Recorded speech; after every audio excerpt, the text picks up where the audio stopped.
दो बातें आज पकड़ लो। मेरे पास जो कुछ भी है, शरीर, इंद्रिया, मन, प्राण, बुद्धि, चित्त, धन, संपत्ति, मकान, स्त्री, पुत्र, परिवार, ये सब भगवान का दिया हुआ है। मानते हो? अंदर से देखो, भगवान का ही दिया हुआ है। ये भगवान की दी हुई वस्तु मैं भगवान को समर्पित करता हूं। त्वदीयम वस्तु गोविंदम तुभ्यमेव समर्पये। हे भगवान, आपके द्वारा दी हुई सब कुछ, नाथ सकल संपदा तुम्हारी, नाथ सकल संपदा तुम्हारी, और मैं सेवक समेत सुत नारी। और रात दिन भगवान का भजन करने की चेष्टा करो। राधा राधा राधा। बहुत कठिन है संसार से मुक्त होना। दो पद्धति में एक तो स्वीकार करना पड़ेगा, या ज्ञान योग और या भक्ति योग। तो भक्ति योग बहुत सरल योग है।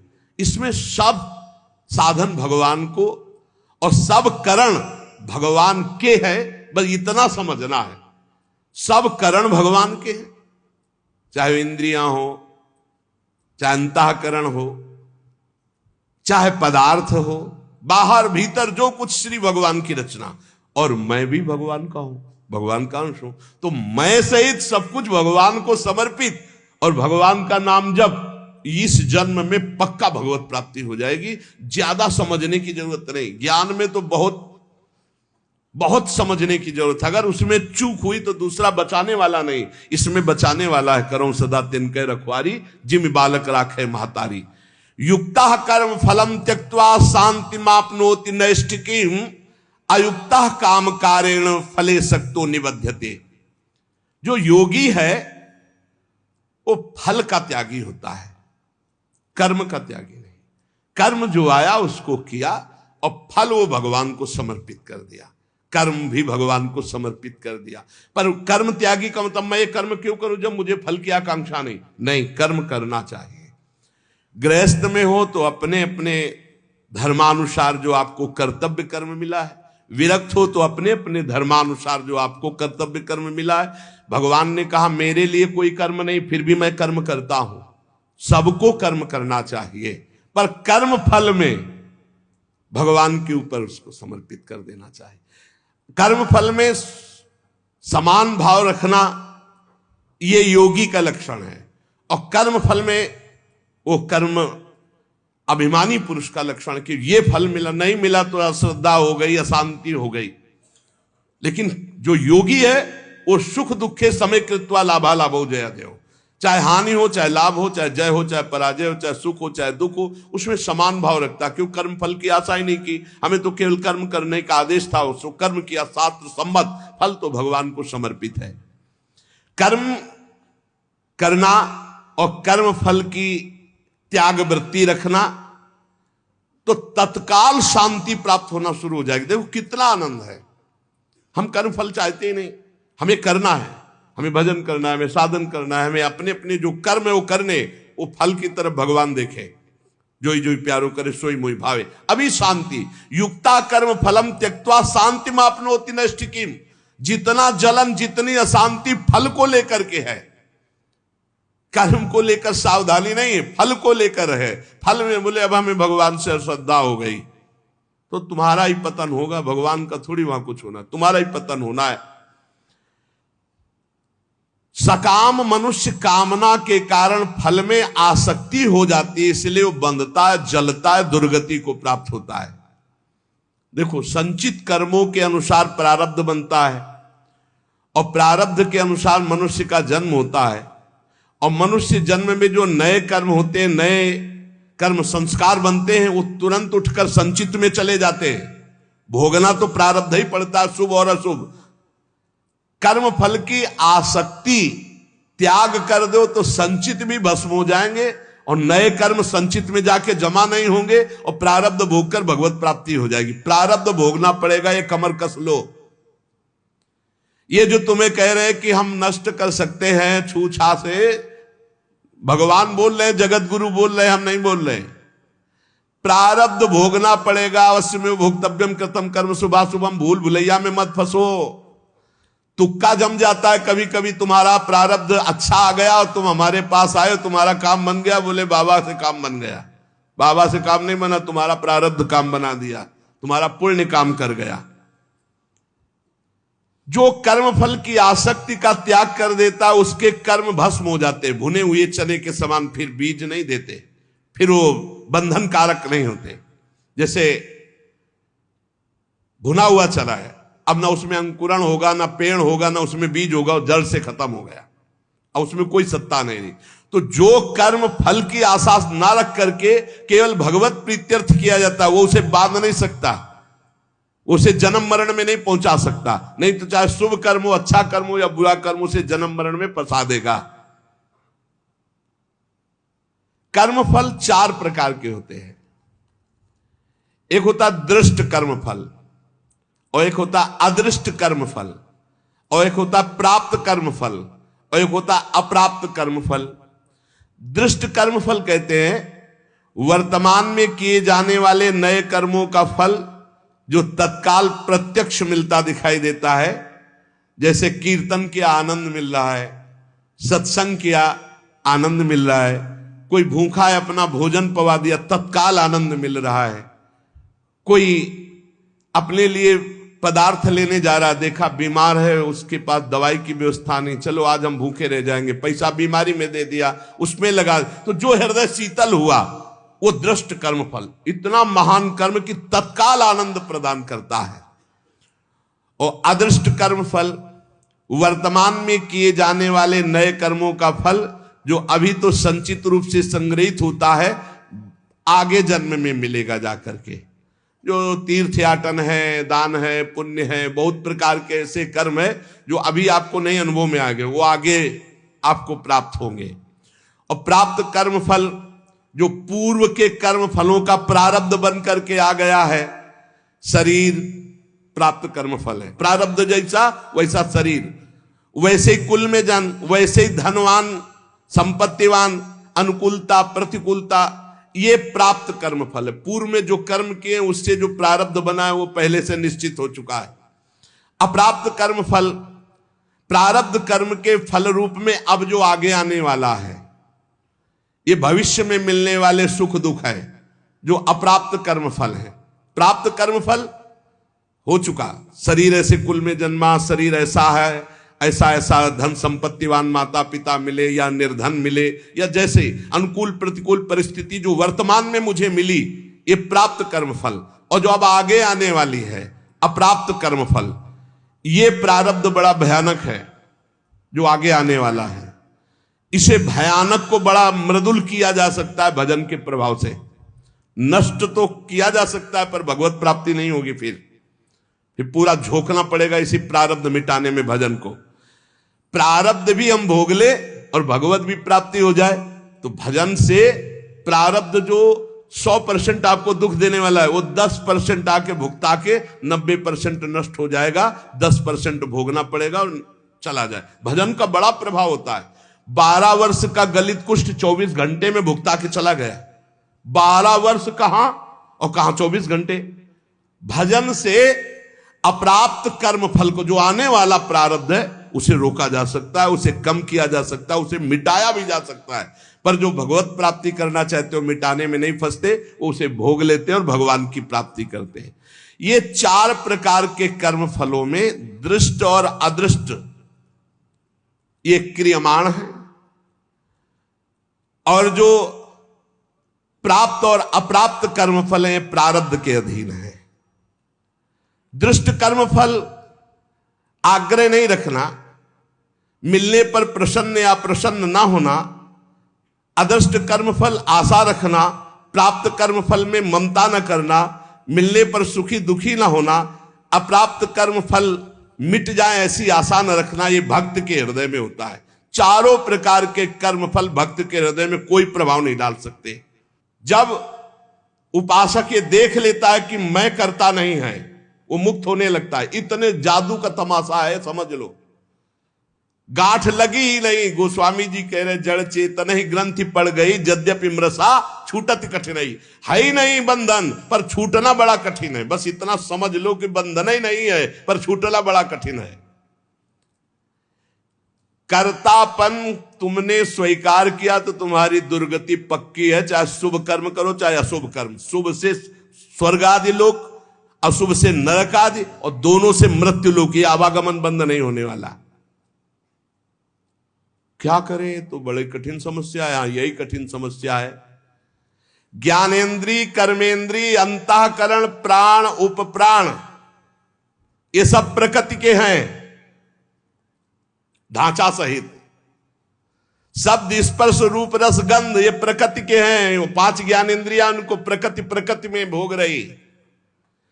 इंद्रियां इंद्रियों में, विषयों में बरत रही हैं। आप इनको देख रहे हैं, दृष्टा हैं, पर आप तन्मयता कर लेते, मैंने देखा, तो फिर उसका दंड भी तो भोग मिलेगा। क्या देखा और कैसे देखा? हमारे द्वारा जो भी क्रियाएं हो रही हैं, हम उनके 2 विभाग देखते हैं, एक अच्छी क्रियाएं और एक बुरी क्रियाएं। बिल्कुल सरल भाषा में आपको बता रहे हैं। जो अच्छी क्रियाएं हैं वो शास्त्र सम्मत है, जो बुरी क्रियाएं हैं वो शास्त्र विरुद्ध है। बुरी क्रियाओं को अशुभ कर्म कहते हैं, अच्छी क्रियाओं को शुभ कर्म कहते हैं। शुभ और अशुभ कर्म ये गुणों से प्रेरित होते हैं। सतोगुण तो शास्त्र सम्मत, रजो और तम मिश्रित या तमोगुण या घोर रजोगुण, ये शास्त्र विरुद्ध आचरण कराएंगे। अब अपने को भगवान की शरण में हो जाना, गुणों की शरण में नहीं। भक्ति का मार्ग, पूरा शरीर, इंद्री, प्राण, उप प्राण सब, हे नाथ मैं आपकी शरण में। ये तो समझ में आ रहा है ना? ज्ञान वाला समझ में ना आ रहा हो तो ये तो समझ में आ रहा है कि पूरा ढांचे सहित, जो इसमें स्थूल हो, सूक्ष्म हो, कारण हो, प्राण हो, उप प्राण हो, इंद्रियां हो, कर्म, जो भी महाराज, पूरा सिस्टम आपकी शरण में। समझ में आ गया? ठीक। अब हमको देखना है कि हमारे द्वारा जो अच्छा काम हो रहा है वो भगवान की प्रेरणा से हो रहा है। जीवन मुक्त होना है तो बात इस बिल्कुल सरलता से समझा रहे हैं। और जो बुरा काम हो रहा है वो हमारी वासना से हो रहा है, उसका हम प्रायश्चित करेंगे, भगवान से क्षमा मांगेंगे। बुरा काम हो रहा है तो हमारी वासना से हो रहा है। इसमें क्या होगा कि अगर ये भेद नहीं तुम रखोगे और कह दोगे जब पूरा समर्पण कर दिया तो फिर आपसे बुरे कर्म उत्साह पूर्वक होने लगेंगे, क्योंकि अंदर का सिस्टम अभी समर्पित नहीं हुआ, बाहर से तो हमने कह दिया। अब अंदर का सिस्टम जब तक समर्पित नहीं होगा तब तक वो फिसल कर बुरे आचरणों में जाएगा। तो हमको क्या करना है? गुण तुम्हार समुझे निज दोषा, और जय सब भांति तुम्हार भरोसा। भरोसा दृढ़ आपका। जब हमसे अच्छे कार्य होंगे तो भगवत प्रेरित हुए, और जब बुरे कार्य हो गए तो हम त्राहिमाम शरणागत रक्षक प्रभु, हमसे गलती हो गई, हमको ऐसी सद्बुद्धि दो कि आगे हमसे ना हो, और सारे कर्म भगवान को समर्पित कर दो। तो जो एक दिव्य ज्ञानी की स्थिति होती है, अहंकार रहित महापुरुष की, वही भक्त की स्थिति होती है। वो भी देह शुद्ध विस्मृत भगवदानंद में डूबता है, और वो देह शुद्ध विस्मृत ब्रह्मानंद में डूबता है। पर दोनों को किंचित मात्र करता भाव जब तक रहेगा तब तक वो आवागमन से मुक्त नहीं हो सकता। एक मनुष्य रेलगाड़ी में बैठा है, ट्रेन चल रही और डिब्बे में दौड़ रहा है। अब वो अपने को कर्ता मान रहा है कि मैं दौड़ करके अगले स्टेशन में पहुंच जाऊंगा, तो मूर्खता ही है ना, क्योंकि ट्रेन चल रही। ऐसे ही गुणों का चक्र चल रहा है, सतोगुण, रजोगुण, तमोगुण। गुण प्रवाह जीव से जबरदस्ती कार्य करवा रहा है। तमोगुण आया तो निद्रा, आलस्य, प्रमादोत्थम, जो नहीं करना चाहिए वो सब कर्म करने में जुट जाएगा। प्रमादोत्थम, प्रमाद का मतलब होता है करने योग्य कर्म को ना करना, और ना करने योग्य कर्म को करना, इसे प्रमाद स्थिति कहते हैं। अब वो समझ रहा मैं कर रहा हूं। रजोगुण आया, काम आदि दोष भारी, वो समझ रहा मेरे में आ गए, मैं कर रहा हूं। सतोगुण आया तो समझ रहा है मैं कर रहा हूं, दया आदि। इन गुणों के प्रवाह से बचने के लिए हरिवंश महाप्रभु कह रहे हैं, यही डर ही डरप हरिवंश हित, जिनो भ्रमय गुण सलिल पर, जी नामन मंगल लोक त्यू सुहरि पद भज न विलंब। निरंतर नाम जप करो, अपने आप को भगवान को समर्पित कर दो, सब कर्म भगवान को समर्पित करो। अच्छे कर्म जब हो तो भगवान को देखो कि भगवत इच्छा से हुआ, और जब गलती हो जाए तो अपनी मान करके प्रभु से प्रार्थना, बहुत जल्दी आवागमन से मुक्त हो जाओगे। ये जो आवागमन का कनेक्शन ना होते हुए भी कनेक्शन है अहंकार का, देहाभिमान का, ये नष्ट हो जाएगा। इस बात को अच्छे से समझ लो। ज्ञान में पहुंचना बहुत कठिन जो स्थिति बताई गई, भक्ति में बहुत सरल है। क्योंकि भगवान को समर्पित करना है, इसमें अपने अहम सहित समर्पित कर देना है। सांख्य योगी शरीर इंद्रिय अंतःकरण आदि के साथ अपना कभी संबंध नहीं मानता, और भक्त अपने शरीर इंद्रिय अंतःकरण आदि को भगवान को समर्पित कर देता है। ये बढ़िया, बहुत मीठा सरल मार्ग भक्ति का, और बात वही बननी है। साधक कभी किंचन मात्र, चाहे भक्ति मार्ग का हो चाहे ज्ञान मार्ग का हो, अपने को कर्ता ना माने, नहीं तो भोगना पड़ेगा। मैंने ये किया तो ऐसा थोड़ी कि आपने किया कि मैंने नहीं किया। अंदर से सिस्टम, चित्रगुप्त जी क्या देख रहे, अंदर जहां तुम्हारी सोच है, ये भोगा जाए तो बहुत आनंद मिलेगा। तो लिख गया, कर्ता ने भोगने की इच्छा की, और ये अब क्रिया बाद में होगी, पहले लिख गया, पूरा चित्रण हो गया। क्रिया तो बाद में होगी, पहले अंदर सोच होती, उसी सोच को लिखते हैं चित्रगुप्त जी। उसी सोच में भगवान का भजन चल रहा है, तो भक्त उसी समय जलन पैदा, अरे कैसी बात आ गई, वहां लिख गया। ये रुचि पूर्वक नहीं, उसकी रुचि नहीं थी, अरुचि पूर्वक ये, तो उसमें समाधान मिल जाएगा। अंदर की बात लिखी जाती है। साधक कभी किंचन मात्र भी अपने में कर्तापन की मान्यता न करे, जितना अंश रखेगा कर्ता भाव का उतना बंधा रहेगा। अपने में कर्ता भाव ना रहे, चाहे वो ज्ञान मार्ग का साधक हो चाहे भक्ति मार्ग। भक्ति मार्ग का साधक कैसे बोलता है, श्री जी की इच्छा से आज परिक्रमा हो गई, श्री जी की इच्छा से आज ऐसा, आज श्री जी की इच्छा थी कि दर्शन करने जाए तो बिहारी जी के दर्शन कर आए। श्री जी की इच्छा, अपनी इच्छा को, अपने कर्ता भाव को प्रभु के चरणों में मिला देता है।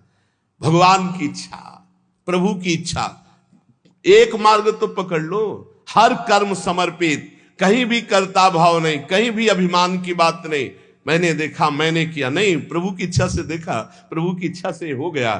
अपने कहीं करता नहीं, अपना तो प्रभु के चरणों में समर्पण।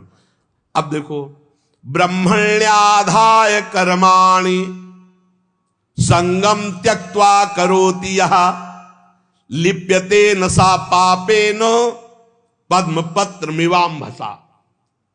जैसे जल में कमल का फूल रहता है, एक बूंद पानी नहीं, ऐसे वो भक्त, ऐसे वो ज्ञानी संसार में रहता है, एक भी कर्म का फल नहीं।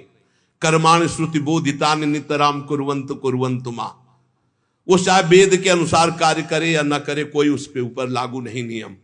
वो विषयान ग्रहणंतु मुंचन्तु विषय भोगे या विषय त्याग दे कोई नहीं, क्योंकि वो ऐसी अवस्था को प्राप्त हो चुका है। ब्रह्मण्याधाय कर्माणि संगम त्यक्त्वा करोतिया। जो भक्त संपूर्ण कर्मों को, पीछे ज्ञान का तो आगे उसी को बता रहे, जो भक्त संपूर्ण कर्मों को भगवान में अर्पित कर देता है, उसकी आसक्ति नष्ट हो जाती है। वो कर्म करता हुआ भी जल से कमल के पत्ते की तरह पाप से लिप्त कभी नहीं होता। पूरे संसार का हतन हो जाए तो भी उसे पाप नहीं लगेगा। ऐसा महान ये योग है। शरीर इंद्रिया मन बुद्धि प्राण ये तुम्हारे नहीं हैं। अब भक्ति में देखिए इसे, ये भगवान के रचे हुए हैं, वो भगवान के हैं। मान लो जैसे ज्ञान में अभी वर्णन कर रहे थे, ये प्रकृति के हैं, प्रकृति में बरत रहे। अब यहां भक्ति में है ये श्लोक का अर्थ, शरीर इंद्रियां मन बुद्धि प्राण ये तुम्हारे रचे हुए हैं क्या? भगवान के रचे हुए। तो हुए किसके? भगवान के हुए ना, ये भगवान के हैं। तुम्हारे प्राण भगवान के, तुम्हारी मन बुद्धि चित्त अहंकार ये भगवान की, तुम्हारी ज्ञानेन्द्रियां भगवान की, तुम्हारी कर्मेंद्रियां भगवान की, तुम्हारा सब कुछ श्री भगवान का है, तुम्हारा थोड़ी रचा हुआ है। माना ये अपने नहीं है, ये श्री भगवान की रचना है, श्री भगवान के हैं। कौन कौन? शरीर इंद्रिया मन बुद्धि प्राण ये भगवान के रचे हुए हैं। तुम्हारी रुचि से होता तो तुम तो और सुंदर रचना चाहते, और बलवान चाहते। बोले ये शरीर ये इंद्रियां ये मन ये बुद्धि ये प्राण ये किसके हैं? बोले भगवान की रचना है। तो हुए किसके? श्री भगवान के। तो तुमने अपना क्यों मान लिया? यही बंधन है, यही बंधन है, अपना इनको मान लेना। इसी भक्त का क्या स्वरूप होता है? वो इन्हें भगवान का मानता है। ज्ञानी का क्या स्वरूप होता है? वो इन्हें प्रकृति का मानता है, क्योंकि प्रकृति के ही अंश ये है। और प्रकृति कृति, ये जो प्रकृति की रचना करने वाला रचयिता है वो परमात्मा है। मूल में परमात्मा ही आता है। अतः इनके द्वारा होने वाली क्रियाओं को भक्ति योगी अपने कैसे मान सकता है? जब शरीर मन प्राण सब भगवान का, तो इनकी क्रियाएं भी भगवान की, इसलिए वो जीवन मुक्त हो जाता है। जीवन मुक्त कैसे होगा? शरीर मन प्राण इंद्रियां ये सब भगवान की, तो इनके द्वारा होने वाली क्रियाएं सब भगवान की, आप जीवन मुक्त हो गए। लगा तो बहुत सरल, लेकिन देखो क्या सब भगवान को अर्पित करते हो? क्या जब आपके अंदर प्यास लगती है तो आप ये सोचते हो भगवान पानी पीना चाहते हैं? जब आपके अंदर भूख लग रही, मेरे हृदय में बैठे हुए भगवान पाना चाहते हैं। जब आपके अंदर विकारात्मक भाव है, तब आवे कि ये दुष्ट कहां से दुर्वासना दबी रह गई, अभी ये भगवान की नजर में नहीं पड़ी, इस हृदय में कहीं दुर्वासना, हे नाथ हे करुणामय इस दुर्वासना को हटाओ, ऐसे भक्ति में चला जाता है। ये सब भगवान की, सारी क्रियाएं भगवान की, तो आप कौन है? आप भी श्री भगवान के। हो गया काम। शरीर इंद्रिया मन बुद्धि प्राण सब भगवान के, इनकी क्रियाएं भगवान की, और मैं भी भगवान का, मुक्त हो गए। जितना बचा के रखोगे उतना ही तुम्हारा बंधन कारक है। भगवान ही मेरी इंद्रियों में और मन में बैठकर सारे कार्य करवा रहे हैं। भक्त ये देखता है। और ये जो पापाचरण करने वाले हैं ना, ये बात सुनेंगे ना, तो ये भी ये बात उसमें ले जाएंगे कि भगवान ही तो हमारे मन, गीता में लिखा है मन और इंद्रियों में बैठे, तो तुम समर्पित कहां हो? ये तुम तो अहंकार की धरा में हो। अहंकार में काम क्रोध लोभ मोह मद मत्सर ये दोष रहते हैं। यही बिना गुरुजनों के समीप बैठे शास्त्र समझ में नहीं आता। शरीर आदि वस्तुएं अपनी ना थी ना है ना रहेगी। कैसे? तुम्हारा अधिकार है शरीर पर? कुछ अधिकार नहीं। एक रोम अभी झरना चाहे ना, वो झर जाएगा, दोबारा लगा नहीं सकते। बेमतलब में अहंकार किए हो, मैं ऐसा कर सकता हूं, मैं ऐसा। शरीर आदि वस्तु, शुद्ध ज्ञान शुद्ध भक्ति, दोनों श्लोकों में भगवान ने जीवन मुक्त होने के लिए बता दिया। शरीर आदि वस्तुएं अपनी नहीं, प्रत्युत मिली हुई है भगवान से अपने को। किस लिए? सत्कार्य करने के लिए। सत्कार्य करने के लिए। सरकारी गाड़ी बंगला है, ये सरकार का काम करने के लिए मिला है। ये कुछ दिन के लिए मिला, फिर छीन लिया जाएगा। ना ये पहले था तुम्हारा, ना बाद में रहेगा, बीच में दिया गया, छीन लिया जाएगा। ये केवल भगवत प्राप्ति के लिए मिला है। भगवत प्रीत्यर्थ दूसरों में भगवान की भावना करके सेवा करो, इसलिए मिला यह शरीर। इन वस्तुओं पर जो अपना अधिकार जमा लेता है और अपने लिए भोग भोगता है, वो मृत्यु के बाद दुर्गति को प्राप्त होता है। पुनरपि जननम पुनरपि मरणम। इस शरीर को न तुम बदल सकते हो, न मरने से रोक सकते हो। यह शरीर एक नियत समय के लिए आया है, और इस समय में तुम भगवत प्राप्ति के लिए कार्य कर लो। क्या? कुछ नहीं करना। ये जो सब है इनको समर्पित कर दो। चदरिया जैसी की तैसी धर दीनी। ये लो महाराज, हमसे नहीं होने वाला कुछ, ना शुभ ना अशुभ, ना हम कर्ता बनेंगे शुभ के ना अशुभ के, हमसे कुछ नहीं, हम आपकी शरण में पूरा समर्पित। अभी आज से आप जीवन मुक्त के मार्ग में चलने लगे। समर्पण योग। ईमानदारी से भगवान की वस्तु भगवान को समर्पित कर दो, और कुछ नहीं करना। मस्त। बस यही बात समझ में आ जाए, भगवान की वस्तु भगवान को समर्पित कर दो। ये शरीर, शरीर संबंधी भोग, सब कुछ जितना, सब श्री भगवान का है, सब समर्पित कर दो भगवान को। संपूर्ण क्रियाएं और पदार्थों को भक्त भगवान के चरणों में समर्पित कर। ज्ञानी प्रकृति में देखता है। प्रकृति और संसार दोनों के स्वामी भगवान है, अतः क्रियाएं और पदार्थ भगवान को अर्पण कर दो। कोई भी पदार्थ बिना भोग लगाए मत खाओ। कोई भी क्रिया करो, उसको भगवान को अर्पित करो, क्योंकि ये शरीर मन प्राण बुद्धि इंद्रियां सब श्री भगवान के। ऐसी भावना में रहो। अभी जीवन मुक्तता की तरफ बढ़ने लगोगे, अभी निर्विकार होने लगोगे। जब इनको प्राण इंद्रिय और मन को भगवान का देखोगे तो निर्विकार हो जाओगे। जब अपना मानोगे तो विकारी हो जाओगे। संगम त्यक्त्वा करोतिया। किसी भी प्राणी पदार्थ शरीर इंद्रिय मन बुद्धि प्राण क्रिया, किसी में संग मत करो। न प्राणों का संग, न इंद्रियों का संग, न बुद्धि का संग। उस समय देखो असंग, तुम अलग हो, ये अलग है, पर तुम अलग नहीं देख पाते, इन्हीं में मिल जाते हो। आकर्षण, खिंचाव, लगाव, महत्व, ममता, कामना। इसीलिए जो सच्चा उपासक होगा कभी निंदा नहीं, कभी प्रशंसा नहीं। एक बार परमहंस श्री ओंकारानंद सरस्वती जी भिक्षा के ले आए और नमक डालना, तो और पदार्थ जब परोसने तो मना कर देते, वही सब्जी ये वाली बहुत बढ़िया बनी। और जब जरा सी बची थी, बाद में बोले इसमें तो नमक नहीं। गए, कहा स्वामी जी आज आपने जानबूझ के और कोई पदार्थ ले, वही पदार्थ उसमें तो नमक, तो क्या फर्क पड़ा बच्चा, क्या फर्क पड़ा?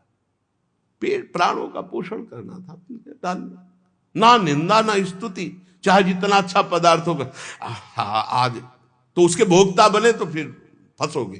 किसी भी कर्म में, किसी भी करण में अपने को कर्ता नहीं बनना, अपने को अहंकार नहीं करना, ये सब श्री भगवान के हैं। ना लगाव, ना आकर्षण, ना महत्व, ना ममता, ना कामना, ये बिल्कुल नहीं होगा यदि नहीं भगवान के मानोगे। ये लगाव, ये कामना, ये ममता, ये आसक्ति तभी होती जब अपना मानते हो। जन्म मरण का हेतु यही तुम्हारा अपना मानना है इनको, इनसे अपनापन हटाओ प्रभु के चरणों में। कायेन मनसा बुद्धिया केवलैरिंद्रियैरपि योगिनः कर्म कुर्वन्ति संगम त्यक्त्वात्म शुद्धये। जो योगी है वो आसक्ति का त्याग करके केवल भगवत अर्पण, शास्त्र सम्मत कार्य करता है। इंद्रिया, शरीर, मन, बुद्धि, अंतःकरण ये परम शुद्ध हो जाते हैं जब केवल भगवत प्रीत्यर्थ। पाप होते हैं स्वयं प्रीत्यर्थ, अपने प्रीत्यर्थ, और भगवत प्रीत्यर्थ होते हैं परम पवित्र, हृदय पवित्र, शरीर पवित्र, इंद्रिया पवित्र, बुद्धि पवित्र। भेद समझ लो। जब अपनी प्रसन्नता के लिए अपनी प्रीत्यर्थ भोग भोगोगे तो पाप कर्म बन जाएगा। जैसे भगवान ने कहा जो अपने लिए पकाता है वो पाप खाता है। अपने लिए जो करोगे, अपने लिए सुख लेने की भावना करोगे, उससे निश्चित पाप बन जाएगा। और जो शास्त्र सम्मत भगवत प्रीत्यर्थ करोगे तो शरीर पवित्र, मन पवित्र, बुद्धि पवित्र, चित्त पवित्र, उसी पवित्रता में अनुभव होता है चेतन अमल सहज सुख राशि अपने स्वरूप का। आसक्ति का त्याग करके केवल ममता रहित, इंद्रियों सहित शरीर, मन, बुद्धि, अंतःकरण ये भगवत प्रीत्यर्थ कार्य करे तो तत्काल इनकी शुद्धि होती है। और वो शुद्ध हो महापुरुष विविध प्रकार के कर्म करता हुआ भी अगला जन्म उसका नहीं होता, सब कर्म भस्म हो जाते हैं। जिनको साधारण मनुष्य कहते हैं वो शरीर, इंद्रिय, मन, बुद्धि से कोई भी कार्य करने के पहले एक संकल्प बनाते हैं, ध्यान रखना, और उसमें कर्ता बनते, मैं करूंगा।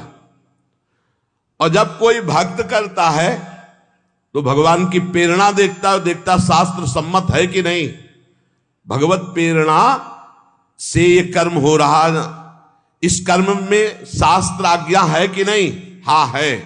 तो इंद्रियां, मन जो उसमें वर्ताव कर रहे हैं वो सब भगवान के है, प्रेरणा भगवान की, और कार्य का फल भी भगवान को समर्पित, वो जीवन मुक्त हो गया। आसक्ति का त्याग करना बड़ा कठिन है। शरीर आसक्ति, इंद्रियों में आसक्ति, मन में आसक्ति, बुद्धि में आसक्ति, चित्त में आसक्ति, इस आसक्ति का ही त्याग होता है सत्संग से। संगम त्यक्त्वा, ये जो संग त्याग, आसक्ति त्याग है, ये सत्संग से होता है।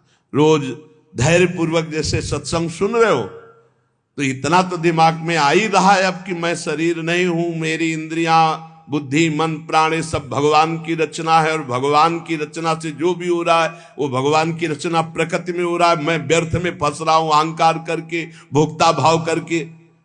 नहीं अनुभव में आ रहा पर सुनने में तो आ गया। पहली बार ही सुना हो तो ये शास्त्रीय शब्द अंदर जाएंगे, व्यर्थ नहीं रहेंगे। इसलिए उपासक को चाहिए कि भगवान की प्रसन्नता के लिए शास्त्र सम्मत कर्म करे, कर्म फल भगवान को समर्पित कर दे, निरंतर नाम जप करे तो इस कर्म की झंझटों से बचकर भगवत प्राप्ति हो जाएगी। नाम जप और भगवत समर्पण ये दो शास्त्रों में बहुत जोर की बात है। जो कुछ मेरे पास है मैं सहित भगवान को समर्पित, नाम जप, सब ठीक हो जाएगा, बुद्धि ठीक हो जाएगी, मन ठीक हो जाएगा, कर्म संस्कार मिट जाएंगे, भगवत प्राप्ति हो जाएगी। नाम संकीर्तनम यस्य सर्व पाप प्रणाशनम। खूब नाम जप करो और अपने आप को भगवान को समर्पित कर दो। शेष भगवान देख लेंगे, संभाल लेंगे।